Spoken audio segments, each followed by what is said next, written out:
Dans cet épisode, je vais te parler des 5 erreurs que j'ai faites pendant ma séparation, avant mon divorce, et surtout ce que j'aurais aimé savoir pour m'éviter bien des galères. Que tu sois en plein divorce, que tu viennes de le vivre ou que tu accompagnes une amie, ces conseils pourraient bien te faire gagner du temps, de l'énergie et de la sérénité. Allez, comme d'habitude, je te dis tout sans filtre.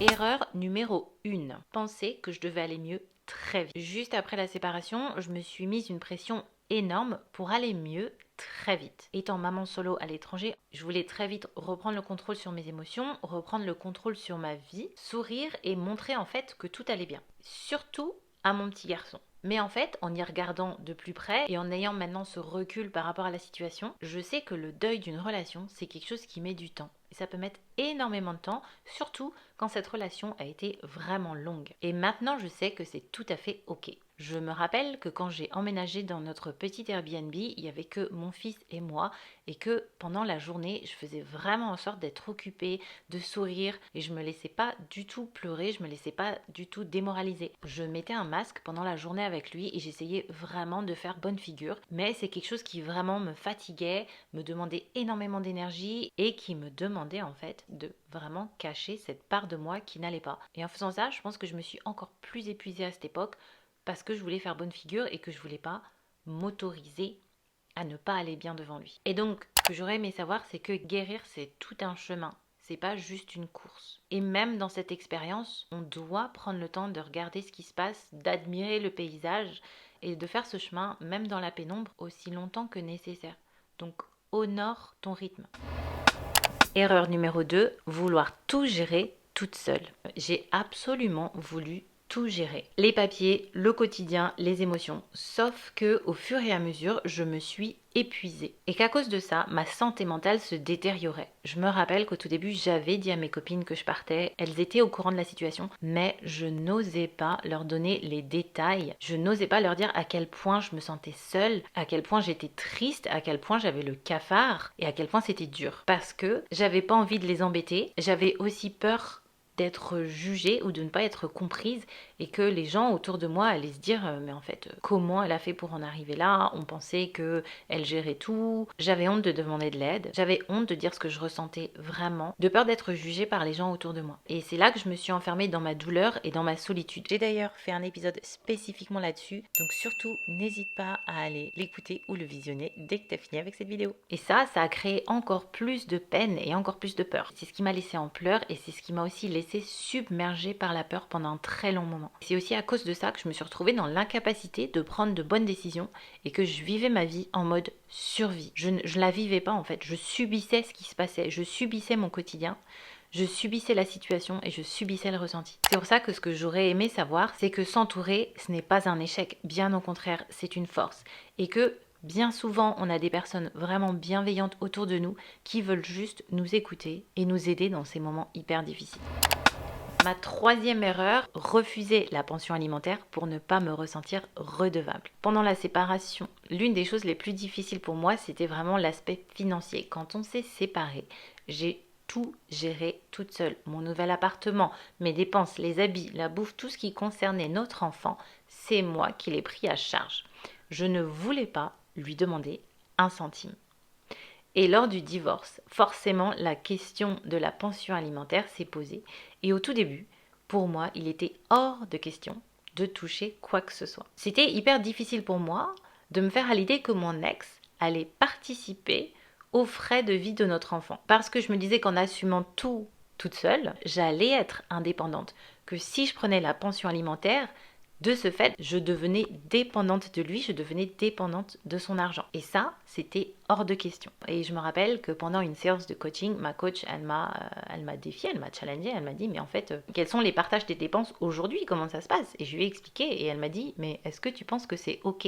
Est-ce que tu penses que quand on fait un enfant à deux, c'est comme ça que ça se passe? De quoi tu as peur? Et c'est là que je me suis rendu compte que c'est vrai que dans mon esprit, je me disais, si j'accepte toute aide, si j'accepte la pension, c'est que je suis dépendante de lui. Mais quand on y regarde de plus près, en fait, je me sentais coupable d'accepter son argent. Et je me disais même que potentiellement, je devais lui redonner quelque chose en retour. Donc je me serais sentie redevable. Comme si en prenant son argent, en fait, je ne pourrais plus dire non. Alors que c'est tout à fait normal de partager les frais. Un enfant, ça se fait à deux. Donc ça s'élève à 2 et finalement les charges se payent à 2. Spoiler alert, j'ai eu le temps de faire un travail là-dessus avant de prendre une décision finale lors de la procédure de divorce. Donc ici ça va plutôt être un que j'ai vraiment aimé savoir. C'est que accepter cette aide ne signifie ni être faible ou ni être redevable. C'est faire ce qui est juste pour mon enfant. Il a le droit à ses ressources, il a le droit à cet argent, parce que ce n'est pas mon argent, c'est son argent à lui. Et à partir du moment où on a décidé d'avoir un enfant ensemble, je n'ai pas à porter cette charge seule. Et dans un sens plus large, je tiens aussi à te dire que dans ces moments-là, il va falloir vraiment faire attention à l'aspect financier. Il est essentiel de ne pas négliger ses finances. Il faut absolument savoir où est-ce que tu en es et il faut aussi que tu puisses identifier ce que tu vas pouvoir assumer ou pas. Parce que le flou financier, c'est une source de stress évitable.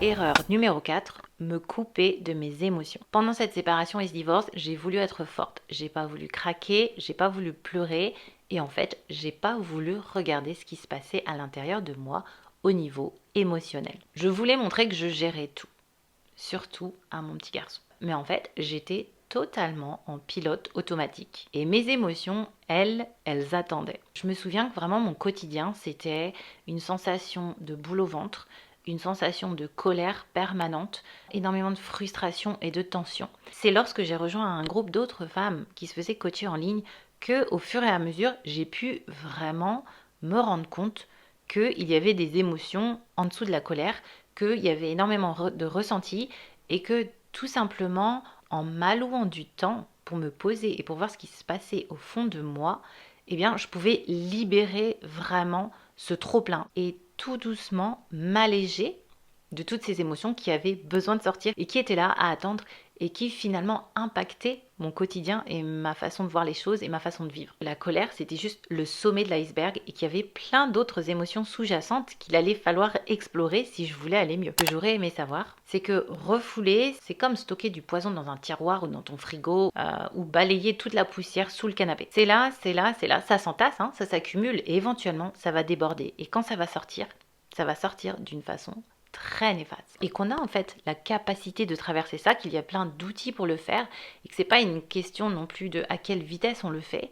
On n'a pas besoin de faire ça très vite, en y allant vraiment doucement, un pas à la fois, on met un pied devant l'autre, on fait des petits exercices, on prend le temps, finalement tout va sortir d'une façon beaucoup plus gérable. Et d'ailleurs, c'est pour ça que j'ai créé le Divorce Journal. C'est un journal d'écriture guidée de 12 semaines qui va pouvoir t'accompagner dans cette phase pour mieux traverser tes émotions, mais surtout pour réécrire ton histoire. Et ce journal, il te permet de reprendre les rênes de ta vie, de reprendre ton pouvoir. Il va te permettre de te sentir aligné et en paix avec toi-même.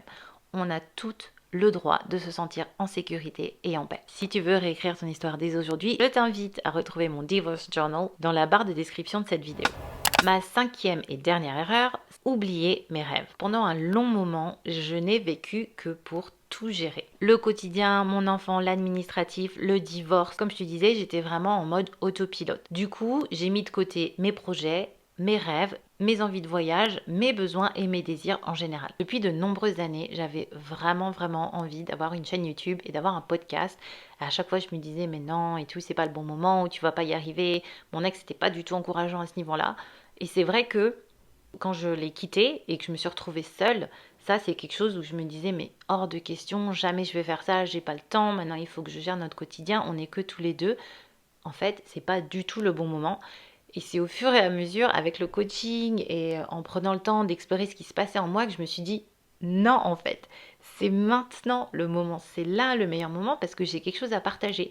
Mais c'est encore un rêve, un projet qui était là depuis des années, sur lequel j'ai failli faire une croix parce que pendant même pas des mois, pendant 3 ans, mon quotidien c'était vraiment administratif, enfant, survie. Il n'y avait rien d'autre. Mes rêves à moi avaient été vraiment rangés au fond du tiroir. J'avais fermé le tiroir à clé et je m'étais dit c'est bon en fait, ma vie maintenant ça va être ça. Ça va être mon enfant et essayer de gérer la vie de maman solo sans rêver trop grand parce que ça va prendre trop de place. Donc ce que j'aurais aimé savoir, c'est que après un divorce, on doit rêver encore plus gros, on doit rêver encore plus fort, on doit briller encore plus. Parce que la vie, elle s'arrête pas là. Au contraire, c'est un nouveau départ.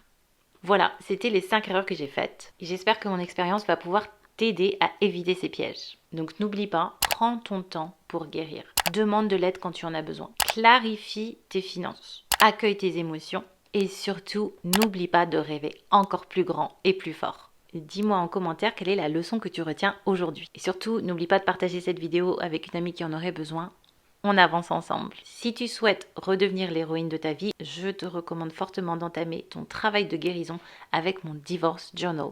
Tu le retrouveras dans la barre de description. Merci de m'avoir écouté jusqu'au bout. On se retrouve la semaine prochaine pour un nouvel épisode du podcast Letty sans filtre. Si cet épisode t'a parlé, pense à t'abonner au podcast et à laisser un commentaire ou 5 étoiles sur ta plateforme d'écoute préférée. C'est une petite action pour toi, mais ça fait une énorme différence pour aider d'autres femmes à découvrir ce podcast. Et n'hésite pas à le partager avec une amie à qui ça pourrait faire du bien. Merci pour ton soutien et à très vite dans le prochain épisode.